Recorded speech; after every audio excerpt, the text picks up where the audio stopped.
So if you already know how to cook lobster and want to just skip to the shelling, go to 647. All right, so I am going to describe how to cook Maine lobsters. So the first thing is, let's take a look at these lobsters, Jack. These are Maine lobsters. We went down to the pier today and we bought these. These are what are called new shell lobsters. These lobsters are about 1.5 pounds. So we got 6 of them and have in total just a little over 9 pounds of lobster. Which means that they recently molted out of their old shells because they got we're getting too big for them. So that means there's relatively less meat in a lobster like this. But I've actually done a taste test, and I find that the new shell lobsters have meat that is more tender and juicy, and I think a little bit sweeter than regular hard shell lobsters. And when you're in Maine, they're actually a little bit cheaper because they can't be shipped across the country live because they can't stand the travel. So that's what we've got here. So we've got these lobsters. We're going to put these in. We're going to put them. We're going to steam. So that's the second thing I want to talk about is how to cook a lobster. So here we've got our pot. It's a nice big lobster pot. There are 2 primary ways that people cook lobsters. One is they boil them, or else they steam them. I prefer steaming, and that's what we're doing here for a few reasons. One, boiling is just a little bit harder. It takes more water, and it takes longer for the water to boil than if you're doing steaming. So if you steam, you just put 1 inch or 2 of water at the base of your pot and then put a rack in there that holds the lobsters just above the water. But the main reason I prefer steaming is I think it makes the lobsters taste better because the lobsters keep a lot of their juices and all the stuff that's inside of them in there, as opposed to if you boil them, you're submerging them, and a lot of all that good sauce, juices and stuff somehow gets out of there. So that's why I prefer steaming, and that's what we're doing here. And what we did is Jack went down. Oh, did we get a little bit steamed on the lens?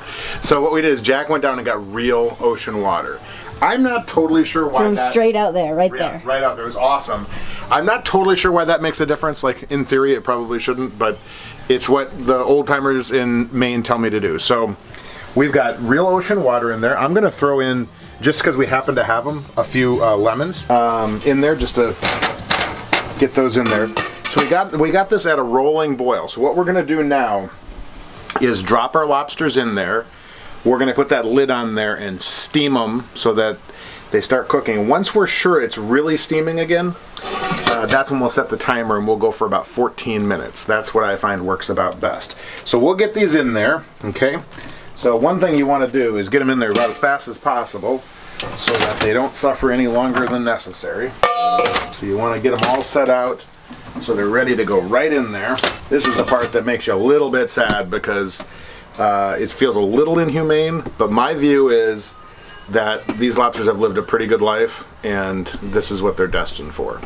So here's what we'll do. We're gonna pause at this point. We'll show you in a bit when you'd set the timer. Okay, so we're gonna just pause for a second. All right, so it's been about maybe 2 minutes. We're trying to get this pot of water to start steaming again. So one thing I should mention is we're in a pretty rustic cabin right now. We're on the coast of Maine. So it's not the fanciest stove you're gonna find any place. But what we do is we actually have 3 different burners on in an effort to get that to heat up as fast as possible. Again, we're trying to minimize the suffering of the lobsters. So you can see it's steamy in there now. Once it's steamy, then you know that we can set the timer. So here's what we're gonna do. We're gonna set it when we get to 14 minutes. That's about when we'll come back online, and you'll see how I pull them out. We'll cool them down, and then I'll show you how you shell one of the lobsters and how you get the meat out. And that's what's coming next. All right, so one little note, we're maybe, what are we? We're 6 minutes and 42 seconds into the cooking. And one thing that happens is when it gets really hot, you can see it's really steaming up. Those look great, don't they? I mean, it looks fantastic. But if you leave the lid fully on, it'll start to spill out on your stove. So what I do is I just give a little bit of a venting area. And one thing I do is I don't have it vent in the same place the whole time because you want them to all be cooked evenly. So what I do is I give it a place to vent, and then every few minutes I just shift it around like that so that the heat that's being released is releasing it internally so that everything's going to get cooked evenly. Minor note, but it's important. All right, so one thing you'll notice is I've changed out of a nice t-shirt into kind of an old crappy t-shirt because what I'm about to do can get a little messy. So that's point number one. Second thing I was going to mention is I put on quite a while ago my butter just to get it warming up. I find that butter tastes best if you don't heat it up very rapidly. Heat up very slowly, probably add a little salt. I like a little bit of pepper in there, and that kind of infuses the butter with the right flavor. So what we're about to do now is remove all these lobsters. So the first thing I'm going to do, turn off all the heat. That doesn't really stop the cooking. One of the things we're going to struggle with right now is how we stop the cooking, because they are really hot right now. So here's what we're going to do. We're going to go in and get these guys, rinse them in cold water. The reason we're doing that is we're trying to get them to stop cooking. So we got 6 of them. And the reason we're doing 6, you might say, how big a family are you? We're actually only 3 people, but we're doing 6 because we like to have a lot of lobster left over to make lobster rolls tomorrow, maybe even the next day. When you shell all of these, you know, we'll have enough meat. We'll show you at the end how much meat these 6 lobsters produce, but it's more than enough for a few people to eat and to have some left over for a lobster roll or some lobster salad, okay? So I'm going to put that lid back on there because it's really steamy. But now, what I'm going to do, so one of the things I do here is, ooh, these are still pretty hot. So we're going to start pulling these rubber bands off. Those were only to protect us when they were alive. When they're not alive, you don't need to worry about that too much. So we're going to, ooh, boy, these are really hot. I might still need my tongs. So one of the things you do, the tail is where a lot of the meat is. So you want to get those cool. And then these claws, get those, and the arms in there.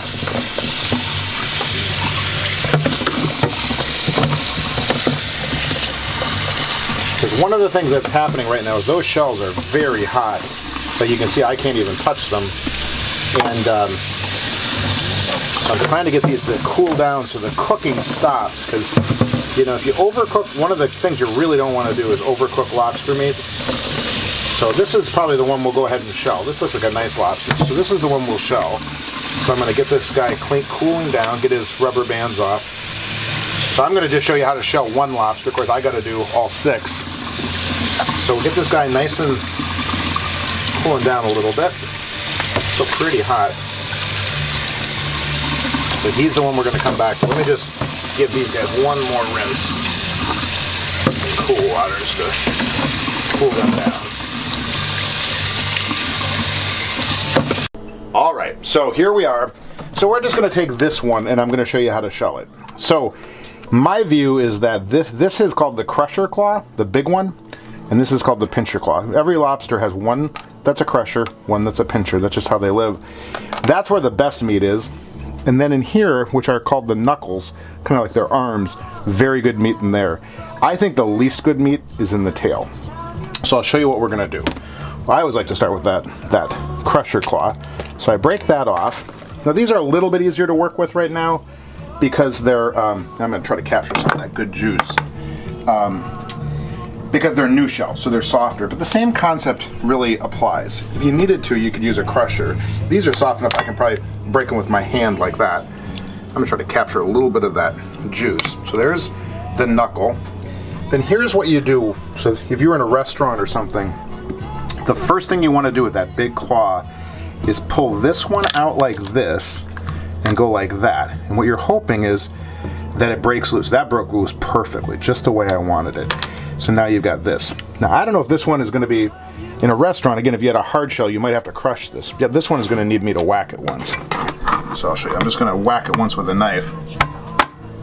Okay. So then you break it like away from you, like that. Then I'm going to take that piece of, that's a nice claw. But you can see it had a lot of room to grow into that claw. That's how big it was going to get. This is a new shell. So, okay, so that's a claw. That's how you do a claw. And then I'll show you how you do a knuckle. So I like a pair of utility scissors, and you can do this even with a hard shell. Cut it on both sides, like that. Then you pull it apart, let that juice drip in there. Get all that meat in there. There's always a little bit of meat. This white stuff is basically kind of the equivalent of lobster fat. Might as well put that in there. That tastes pretty good too. Okay, so let's see where the tail went. The tail on the lobster here. Oh, here we go. So here's the tail. So what you're going to do with the tail is just grab it like this. So I got it right there. And put those fins down. I'm going to break it open like this. Okay? A little bit of yucky stuff sometimes in a lobster. So the first thing I do is break these fins off because there's some really nice meat in there. That actually, some of that came loose. I always come back and get those. Then what I do is you break that off of there, push this out. We're going to now rinse this because there's a little bit of, that's the tamale in there, the green stuff. Some people eat that. We don't eat that. You can eat it. I sometimes have eaten it. We're not doing that right now. Then what you want to do is pull this back because there's an intestine in there and you want to get that out of there. See that kind of dirty part there? This is what we're trying to get out of there. That's the part you don't want to eat. So you just go through there and pull that out. The other thing you're doing at this point is making sure you're getting it cooled off. Okay, so now we've got that. So what I like to do when I'm preparing lobster, for other people to eat, is just put it in bite-sized pieces. And I always look up on the colored side, the part that's got that nice red color. People love that. Cut it right where those joints are. Now this is not much meat because it's just that little tiny thin piece. But then what I do with the tail, if I'm trying to prepare it for people in bite-sized pieces, just cut it down its center like that. And then what I do is I turn it over where those lines are and cut it just into nice bite-sized pieces that look beautiful. See how beautiful that looks? That's how I do that. This one you got to kind of do left-handed. In general, you'd rather probably have it in smaller pieces than too large of pieces. And then I'll just show you finally, even this little tail. See how that, just break it apart.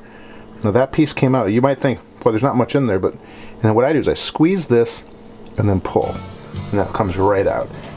That's not the biggest piece in the world, but I'll tell you what, it tastes pretty good. And then the other thing you'll notice I've done is I've kind of let a little bit of juice get in my bowl because we're gonna shell 6 of these. It'll fill this whole thing up. And that salty juice really keeps the lobster nice and juicy. There's also some meat in these legs. So if you go into these legs and you break them off like this, sometimes you'll hit the jackpot when you break one open, like that one. I hit the jackpot. See how much meat's in that one? So then that's actually a pretty nice piece of meat. So the other thing you do if you really are patient, which I am, is go through and pull all that leg meat out, which not everybody, oh, see, look at that. I'm getting a pretty nice piece there too. So I just wanted to show you guys that as well. So that's how you shell a lobster. So the last thing we do, so we cook it in ocean water, and then the last thing we do is we put all the shells in this bag, and then we just return the shells back to the ocean to kind of complete the cycle. So we dump them in there right now. We're at low tide, so take a shot of that, Jack. Can you see them? So it's a lot of shells, but by tomorrow the tide will come in, the tide will go out, and they'll all get enjoyed by all the various creatures in the ocean. I hope you enjoy a lot of lobsters. I've eaten my share. This month this is the 4th time we've had 6 lobsters. So we know how to eat lobster here. I hope you do too.